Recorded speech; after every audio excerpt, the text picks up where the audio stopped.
இந்த உலகத்தில் நம்ம தனியாக பிறந்தாலும் நம்ம தனிமையில் இல்லை அப்படின்றத உணர்த்தக்கூடிய ஒரு உறவு எது அப்படின்னு பார்த்தீங்கன்னா நம்ம நட்பு தாங்கயும் சரி, கண்ணீரிலையும் சரி, துக்கத்துலேயும் சரி, எந்த ஒரு சூழ்நிலையுமே தோளோடு தோள் நின்று நிற்கக்கூடிய ஒரு உறவு எது அப்படின்னு பார்த்தீங்கன்னாலும் நட்பு தான். புகழ், பணம், பதவி இது எல்லாமே இன்னைக்கு இருக்கும், நாளைக்கு இருக்காது. ஆனால் ஒரு சிறந்த நட்பு அப்படின்றது நம்ம எந்த இடத்துல இருந்தாலும் நம்ம கூடவே நிற்கக்கூடியது எது அப்படின்னு பார்த்தீங்கன்னா இந்த நட்பு மட்டும்தான். ஸோ இந்நேரம் நீங்கள் கெஸ் பண்ணியிருப்பீங்க இன்றைக்கி நம்ம எதை பற்றி பேச போகிறோம் அப்படின்ட்டு. ஆமாங்க, இன்றைக்கி நம்ம பேச போகிற தலைப்பு எது அப்படின்னு பார்த்தீங்கன்னா நட்பு. நான் உங்கள் சிவாதர்ஷினி. கதைக்குள்ளே போகலாமா? ஒரு அழகான காடு. அந்த காட்டில் 2 நண்பர்கள் இருந்தாங்களாம். அந்த 2 நண்பர்கள் யார் தெரியுமா? ஒன்று மான், இன்னொன்று முயல். இவங்க 2 பேருடைய நட்பை பார்த்து பொறாமப்படாதவங்களே இல்லை. அப்படி ஒரு நட்பு இருவருக்குள்ளேயும். மானை விட்டு முயல் பிரிஞ்சு போகாது, முயலை விட்டு மான் தனித்து இருக்காது. அப்படி நட்புனா உதாரணமாக சொல்லக்கூடிய அந்த 2 பேர் தான். அந்த 2 பேரினுடைய நட்பை பற்றி தான் நம்ம இந்த கதையில் இன்றைக்கி பார்க்க போகிறோம். சரிங்களா? இந்த மான் எப்படி இருக்குன்னா பார்க்கறதுக்கு ரொம்ப அழகாக கொழு கொழு கொழுன்னு இருக்குது. இதை யார் பார்த்துக்கிட்டே இருக்காங்க அப்படின்னு பார்த்தீங்கன்னா நம்ம நரி. ரொம்ப நாளாக பார்த்துக்கிட்டு இருக்காங்க. ஸோ நரியோடைய ஆசை என்ன அப்படின்னு பார்த்தீங்கன்னா எப்படியாவது இந்த மானை நம்ம வேட்டையாடிடணும் அப்படின்றது தான் பார்த்துக்கிட்டு இருக்கு. இப்போ அந்த மானை வேட்டையாடணும்னா நரி ஃபஸ்ட்டு என்ன பண்ணணும் அப்படின்னு பார்த்தீங்கன்னா முயலையும் மானையும் முதல்ல பிரிக்கணும்.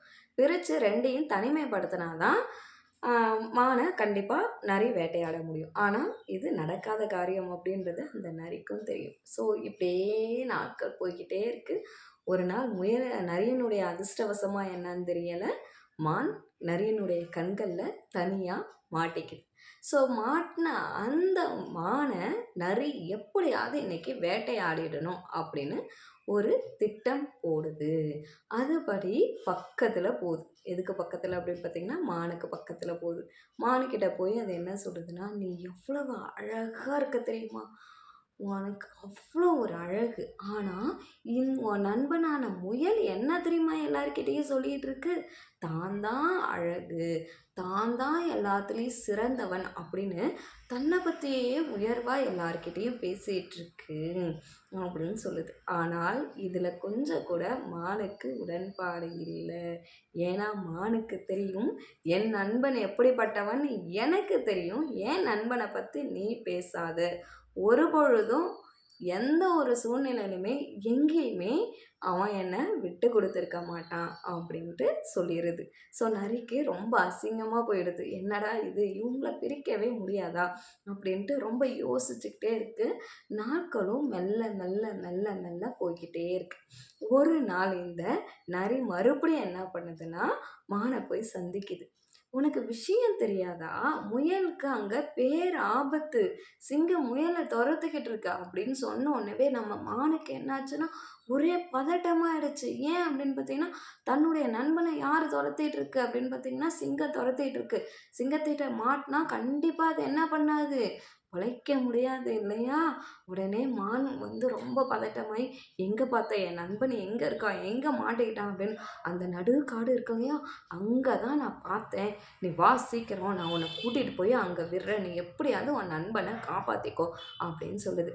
பாவம் இந்த அப்பாவி மானும் நரி சொல்கிறது எல்லாத்தையுமே உண்மை அப்படின்னு நம்பி நரி சொன்ன இடத்துக்கு ரொம்ப ஃபாஸ்ட்டாக வேகமாக நரியோடு சேர்ந்து ஓடிட்டுருக்கு. அப்படி ஓடும்போது ஒரு இடத்த முயல் என்ன பண்ணுதுன்னா மானை பார்த்துருது. ஸோ பின்னாடியே நிறைய ஓடிட்டுருக்கு.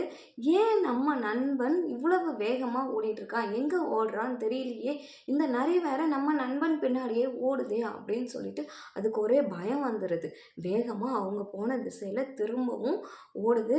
முயல் எவ்வளவோ மானை கூப்பிட்டுக்கிட்டே இருக்குது. ஆனால் மானுக்கு இப்போ மூளைக்குள்ளே ஃபுல்லாக என்ன இருக்குன்னா தான் நண்பன் ஆபத்தில் இருக்கான், எப்படி அதை அவனை காப்பாற்றணும், இது மட்டும்தான் அவனுடைய மூளைக்குள்ளே இருக்குது. அதனால் முயலுடைய குரல் கூட அது காதில் விழவே இல்லை. ரொம்ப வேகமாக ஓடிட்டே இருக்குது.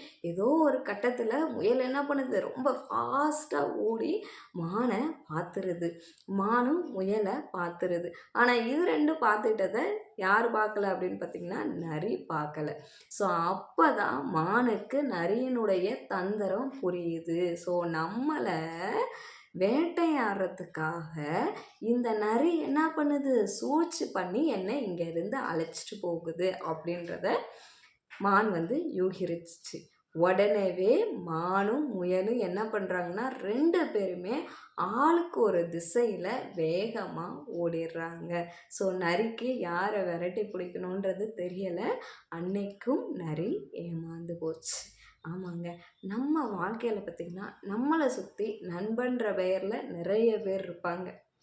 ஆனால் அதில் உண்மையான நட்பு எது அப்படின்றத நம்ம கண்டுபிடிக்கிறது ரொம்ப ரொம்ப சிரமமாக இருக்குது. இன்றைக்கி இருக்கிற காலகட்டத்தில் எது உண்மையான நட்புன்றதே நமக்கு தெரியலை. எல்லாருமே பாருங்கள், ஸ்கூல் ஸ்டூடெண்ட்ஸாக இருக்கட்டும், காலேஜ் ஸ்டூடெண்ட்ஸாக இருக்கட்டும், யாரை பார்த்தாலும் என் ஃப்ரெண்ட் என் ஃப்ரெண்டு என் ஃப்ரெண்டு என் ஃப்ரெண்டு. ஸோ இதனால் என்ன ஆகுது அப்படின்னு பார்த்திங்கன்னா நிறைய தவறான வழிகளுக்கு கூட சில பேர் போயிட்டுருக்காங்க. ஸோ ஃப்ரெண்ட்ஸ் தப்பு இல்லை, கண்டிப்பாக எல்லாருக்குமே ஃப்ரெண்ட்ஸ் இருக்கணும், நட்புன்ற ஒன்று இருக்கணும் இல்லைங்களா? ஆனால் அந்த நட்பை நம்ம எப்படி தேர்ந்தெடுக்கணும் அப்படின்றதுல தாங்க விஷயமே இருக்குது. நீங்கள் எத்தனை பேர் கூட பழகினாலும் சரி, எத்தனை பேர் உங்கள் நண்பன் அப்படின்னு நீங்கள் சொன்னாலும் சரி, உங்களுடைய ஆபத்தான காலத்தில் யார் ஒருத்தங்க உனக்காக நான் இருக்கேன் அப்படின்னு நிற்கிறாங்களோ அவங்க தாங்க சிறந்த நண்பன்.